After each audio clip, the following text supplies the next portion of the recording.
Lalu untuk membahas reshuffle kabinet yang telah dilakukan Presiden Prabowo pada Senin kemarin, kita sudah bersama dengan Direktur Eksekutif Lembaga Survei Indonesia, Bung Jayadi Hanan. Selamat malam, Bung Jayadi. Malam, Muradi. Nanti juga akan bergabung melalui sambungan virtual menyusul ada politisi Partai Gerindra nanti akan bergabung menyusul Hendar Sammarantoko. Saya akan ke Bung Jayadi dulu.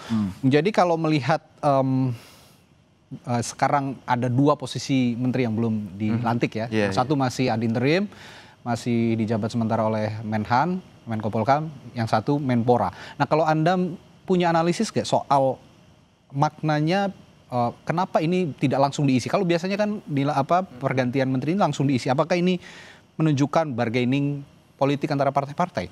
Jadi ada tiga yang paling tidak direspon oleh reshuffle ini. Satu, terkait dengan masalah yang terkait dengan kebijakan-kebijakan terkait ekonomi, yaitu Menteri Keuangan. Yang kedua, soal yang terkait dengan keamanan, ini politik Menko Polhukam. Ya. Dan yang ketiga, soal respon terhadap nama-nama yang negatif di mata publik. Ya, misalnya Budi Aris Setiaji, ya. Kemudian juga Abdul Qadir Karding, ya. Dulu dia bicara soal, sempat viral juga kan, soal kabur aja dulu itu ya. Kemudian belakangan walaupun ada menteri lain juga yang ikut viral ya. Soal main domino itu. Jadi tiga itu yang saya lihat ya.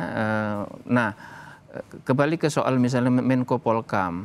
Memang sejak awal kita sudah bertanya-tanya kan, selama peristiwa yang cukup membuat kita prihatin kemarin itu dan demo besar itu, kemana sebetulnya Pak Budi Gunawan? Beliau tampak lebih banyak di belakang ya. Yang lebih banyak muncul memang Pak Safri kan.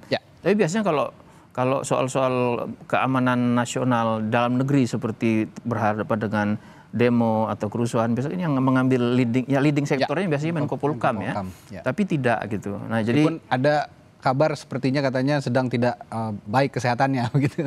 Iya, tapi kan negara lebih penting ya. Iya, biasanya kan kalau tidak terlalu parah biasanya menteri-menteri akan mengutamakan itu. Nah, kembali ke pertanyaan tadi, kan posisi Menko Polhukam ini agak menarik kan?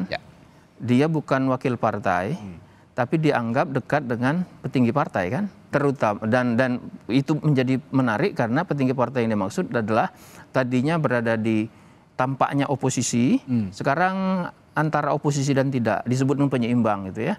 Nah, apakah ada pertimbangan politik itu ketika Pak Prabowo mau mengganti?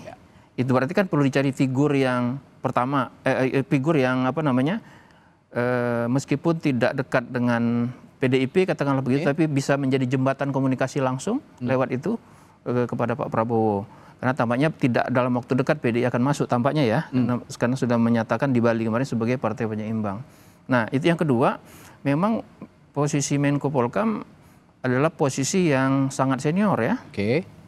Dan sebagaimana dicerminkan oleh Pak Budi Gunawan dari pengalamannya, usia, senioritas secara pekerjaan dibandingkan dengan yang lain. Maka perlu dicari figur-figur yang senior untuk itu, dan itu kan tidak banyak.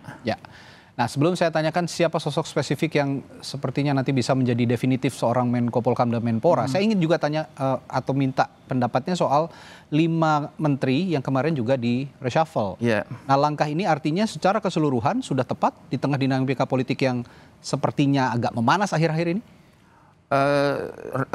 Itu respon awal yang cukup baik. Tapi pertama harus ditunggu dulu bagaimana langkah-langkah mereka ke depan.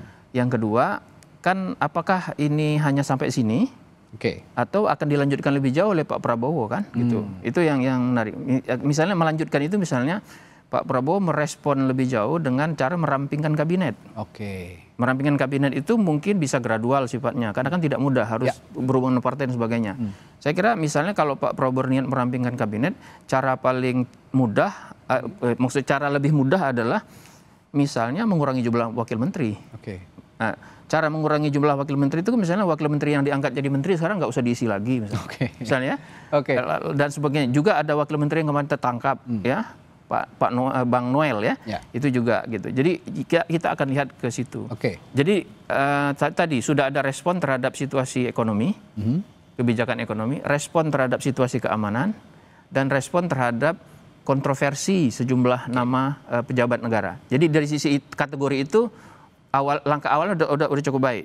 Nah, soal apakah pilihannya tepat atau tidak, nah itu kan soal lain. Oke, itu soal lain. Tapi kategorinya sudah masuk tuh ya. Oke. Ya. Nah, misalnya ada misalnya orang mulai berdiskusi banyak soal Purbaya Yudi Sadewa kan mulai banyak berdiskusi itu, apalagi dengan pernyataan yang cukup menarik perhatian kemarin ya. Kita sudah bergabung juga Bung Hendar Sam Marantoko dari Partai Gerindra. Selamat malam, Bung Hendar Sam. Bung Hendar Sam, bisa dengar suara? Oke, baik. Nah, ini kalau tadi saya tanya ke Bung Jayadi soal tepat atau tidaknya, saya langsung tanya ke rolling party-nya yang sudah sepertinya tahu suasana kebatinan di internal pemerintahan begitu, karena kemarin juga Pak Prabowo langsung mengumpulkan anggota-anggota DPR dari Partai Gerindra untuk mendiskusikan salah satunya saya yakin soal reshuffle ini. Nah, apakah dipanggilnya para politisi Partai Gerindra ke kediaman Pak Prabowo kemarin ini benar-benar memberikan arahan bahwa reshuffle yang dilakukan kedua kalinya saat ini benar-benar perlu dilakukan menurut Anda? Ya, sebenarnya itu adalah dua agenda yang berbeda, tapi mungkin dilakukan di satu hari. Bahwa agenda pertama itu memang mengenai masalah reshuffle di sore hari, kemudian agenda kedua bertemu dan mengumpulkan para anggota DPR RI. Nah, dalam sebagaimana kita ketahui, agenda pertama di sore hari tentang masalah reshuffle, yang kedua mengumpulkan anggota DPR terkait dengan masalah ya kurang lebih dinamika yang terjadi belakangan ini sehingga banyak timbul gejolak di masyarakat, terutama di lapangan juga, yang tuju ya objeknya kepada salah satunya kepada DPR, dan oleh karena itu kemudian Pak Sekjen kita, Mas Sugiono juga sudah menyampaikan bahwa dalam pertemuan tersebut ya untuk diberikan pengarahan-pengarahan khusus supaya menjaga citra partai ya sesuai dengan sesuai dengan gambaran partai yang sebenarnya, citra partai tanpa harus pencitraan itu penting sekali buat kita ya, tetap genuine tapi juga harus tetap menjaga, jangan juga flexing kan seperti itu ya, menjaga tutur kata, adab dan lain sebagainya. Tentu hanya ini menjadi koreksi kita bersama bahwa teman-teman kita mungkin di partai lain mengalami objek yang disorot oleh masyarakat. Nah, tentunya ini koreksi kita bersama untuk ke depannya. Baik. Jadi itu dua hal yang berbeda menurut saya. Baik, Bung Hendar Sam, tadi juga saya tanya ke Bung Jayadi bahwa saat ini masih ada dua menteri yang kosong, Menko Polkam dan Menpora. Nah, mengapa dikosongkan, tidak langsung saja dilantik atau dimunculkan sosok yang menggantikannya? Apakah ini juga salah satu jadi bargain partai-partai politik termasuk Partai Gerindra? Saya akan tanyakan hal itu setelah jeda di Sapa Indonesia Malam. Tetap bersama kami. Dan perbincangan malam hari ini, tadi saya ke politisi Partai Gerindra Bung Hendar Sam Marantoko. Bung Hendar Sam, saya tadi sebelum jeda bertanya, dua posisi menteri saat ini kosong. Menko Polkam, seorang menteri koordinator yang masih belum diisi, masih ada interim diisi oleh Menhan, Pak Syafri Samsudin, dan Menpora. Nah, biasanya kalau reshuffle kan langsung diisi sosok-sosok pilihan begitu, yang dipilih langsung oleh presiden. Tapi kenapa saat ini dikosongkan terlebih dahulu? Apa alasannya? Apakah ini jadi juga alasan bargain-bargain partai politik termasuk Partai Gerindra? Saya nggak mau berspekulasi masalah itu, tapi kalau mengutip apa yang dikatakan oleh Pak Mensesnek bahwa satu posisi Menpora sedang berada di luar kota, dan satu memang saya melihat bahwa memang masih mencari sosok yang tepat untuk itu. Nah, dan gambaran atau bayangan yang ada saat ini ya di depan mata itu ada pada Pak Syafri Samsudin, kan gitu. Melihat dan merujuk kepada pengalaman beliau yang memang sudah tidak perlu kita ragukan lagi, dan oleh karena posisi beliau juga yang memang dekat dengan Pak Presiden Prabowo, sehingga oleh karena itu bisa memberikan masukan-masukan yang komprehensif dan juga betul-betul tepat seperti itu. Jadi tidak perlu terburu-buru, saya rasa. Kalau memang itu diharapkan, kita ingin mengharapkan sesuatu hasil yang maksimal terkait dengan masalah kinerja kita ke depannya, toh ini juga masih bisa plot ini masih bisa diisi. Nah, pentingnya posisi contoh ya, posisi apa namanya itu wakil menteri Wamenpora kan gitu kan. Inilah pentingnya posisi wakil menteri ketika posisi menteri itu sudah tidak saat ini kosong, oleh karena itu oleh Wamen ya.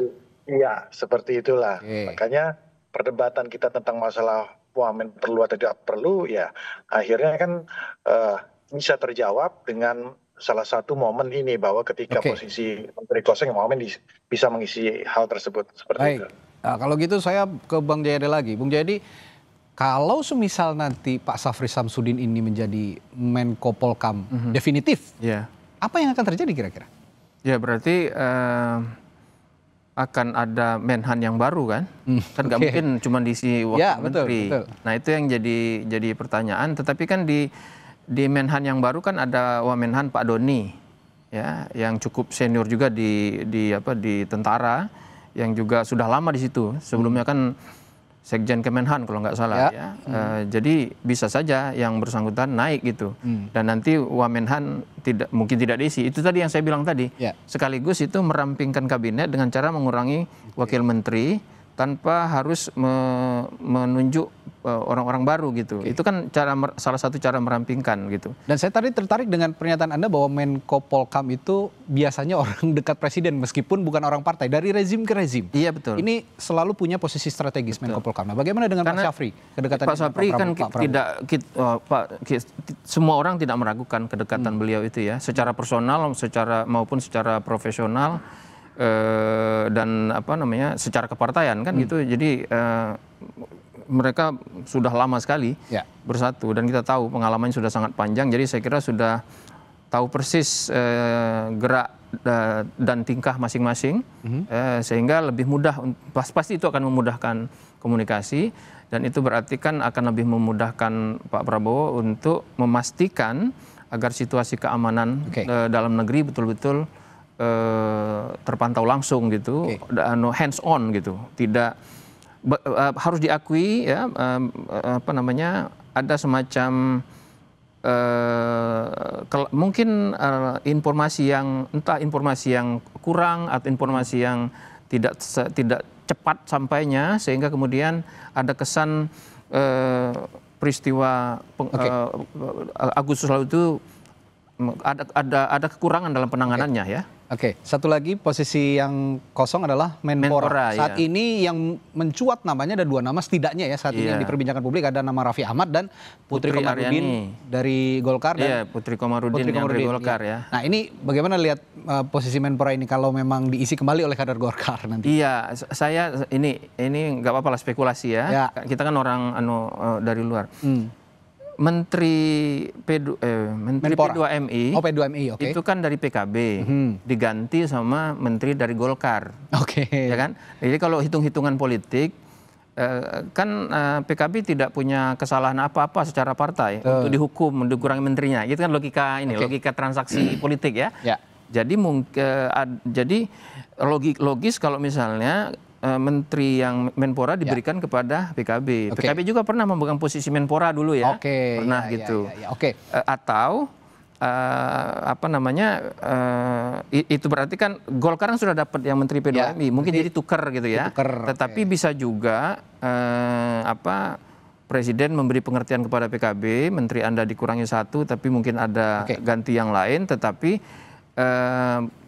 Putri Komarudin itu posisinya sekarang di anggota DPR anggota DPR ya, sehingga